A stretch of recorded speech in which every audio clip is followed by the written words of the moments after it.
What would you do if you were home alone for a week and someone started singing outside your door? In the dead of night, imagine this.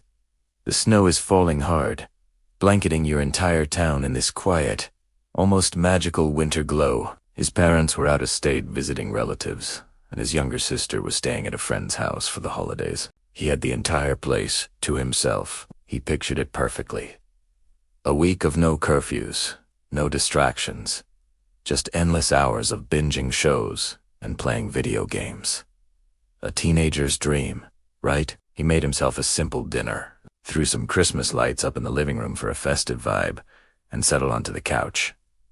Everything felt cozy, peaceful, almost too peaceful. It was around 6:30 that evening, just as Alex was digging into a plate of pasta, that a faint sound drifted in from outside. At first, he just dismissed it as the wind whistling through the pine trees, but it didn't take long for him to realize it was something else entirely.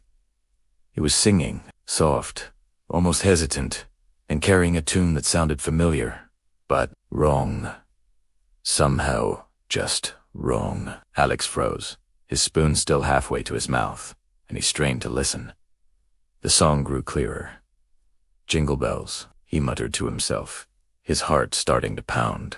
Who would be singing this now?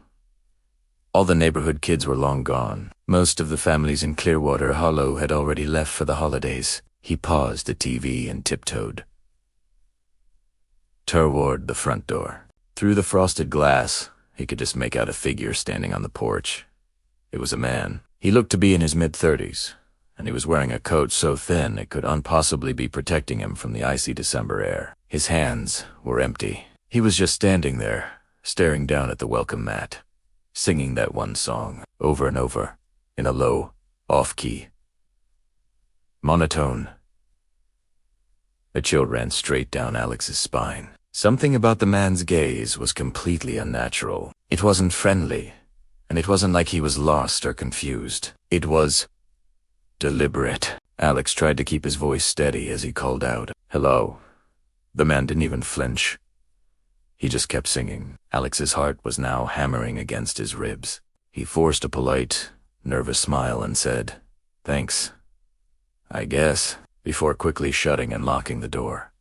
But the singing didn't stop. It just carried on, muffled but persistent, echoing through the snow-covered yard. Alex went back to the kitchen table, trying to focus on his food, but it was impossible. Every little crunch of snow outside felt amplified 100 times over.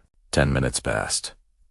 Then 15. Finally, the man stopped singing. But he didn't leave. Peeking through the front window, Alex saw him. He was now at the end of the driveway, just standing there, perfectly still, staring directly at the house. His presence felt heavier than the snow falling around him, oppressive in its strange calmness. Alex's mind was racing. Should I call the cops? He thought. But hesitation gripped him. He didn't want to overreact. Maybe the guy was just weird. And yet, every single instinct in his body was screaming that this was dangerous. He mustered up his courage, opened the front door just a crack, and shouted firmly, "This is private property. You need to leave." The figure didn't move. So Alex threatened to call the police. The man's head just tilted slightly, almost as if he was amused by the threat. But then, finally, he turned and walked back toward the street, disappearing into the falling snow. Alex exhaled, shaky with relief, thinking it was all over. It was wrong. Later that night, as he settled into bed, a soft tapping sound drew his gaze to his bedroom window. And there he was. The same man, standing directly in the backyard, staring right up at him. Alex screamed. He scrambled to slide the window shut and lock it. He grabbed his phone and frantically dialed 911. He barricaded his bedroom door with a heavy chair and kept an old baseball bat clutched tightly in his hands. The operator's voice on the other end was calm, a stark contrast to the terror he was feeling. She instructed him to stay put, to stay hidden. Every single moment felt like an eternity as the sound of footsteps echoed across the yard below. Then, a scream. A wild, almost inhuman sound that echoed through the snow-filled night. It was followed by a violent, frantic banging on the back door. The stranger was trying to get in. Alex stayed hidden under his bed, praying until the banging finally stopped. The police arrived just minutes later. They scoured the entire property, but they found no one. The only evidence left behind was a single set of footprints in the snow, leading from the back of the house and disappearing into the dark woods beyond. The experience left Alex completely shaken. For the rest of that week, he was on high alert. He double-checked every door and every window, over and over, never once letting his guard down. Years passed. Alex's family eventually moved to a bigger house on the other edge of town, hoping to leave the memory of that terrifying night behind them. But Alex never forgot. Every single Christmas, a familiar pang of fear would creep back in whenever the snow started to fall. Every year, he would find himself wondering, what if that man came back? One year, his nightmare came alive again. Alex, now married to his wife, Mari, and with their young son, Andrew, decided to go on a family trip to cut down a real Christmas tree.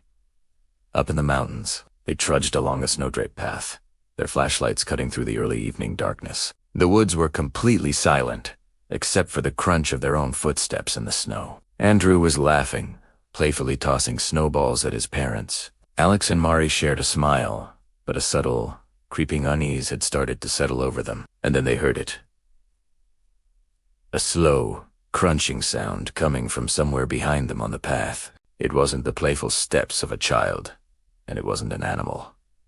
A man emerged from between the trees. He was thinly dressed, just like the man from all those years ago. His hands were red from the cold, and his eyes were locked directly on them. He asked, his voice calm, too calm, "You looking for a Christmas tree?" Alex's heart started thumping in his chest. It was him, or someone who looked exactly like him. Mari, sensing the danger, pulled Andrew closer and replied, "We're just walking." The man took a deliberate step forward. Every hair on Alex's arms stood on end. The man seemed too aware, too intentional in his movements, like he had been tracking them, waiting for them. They turned and hurried back, toward their car. But the man followed, keeping a steady pace without ever breaking into a run. Every time Alex risked a glance over his shoulder, the man was there, a faint, unsettling smile on his face. When they finally reached the parking area, a wave of relief washed over them. But it was short-lived.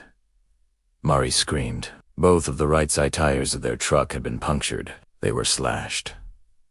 The man's plan was suddenly horrifyingly clear.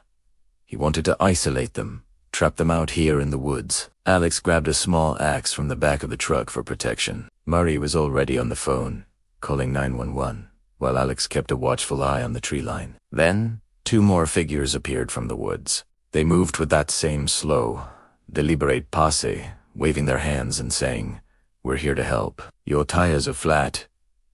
Alex didn't trust them for a second. The 911 dispatcher instructed him to get his family into the truck, lock the doors, and stay there. As they waited for the police, the men suddenly turned and ran back into the trees, vanishing as quickly as they had appeared. When the officers arrived, the tracks in the snow confirmed their story. But a search of the area found no one. The family left the mountains that night, completely shaken, and they never, ever returned. Even years later, the memory lingered. Alex learned a chilling lesson that day. The man, or maybe it was men, had been watching, waiting for moments of vulnerability. Now, every shadow in the snow, every unexpected late-night knock on the door, is a reminder that safety is never guaranteed. One Christmas Eve, Alex, now a full-grown adult, sat by his window, remembering the cold air, the flashing lights of the neighborhood decorations, the peaceful serenity of falling snow. It all just reminded him of the night he first realized that total strangers could appear out of nowhere, their intentions a terrifying unknown. Even now, he never leaves a door unlocked. The windows are always shut and secured. And every single December, he finds himself asking the same chilling question. What would you do if someone who knows exactly where you live decided to show up? Again, thanks for watching. Remember to stay safe out there, and if you have a story like this, share it in the comments below. Don't forget to like and subscribe for more content. See you next time.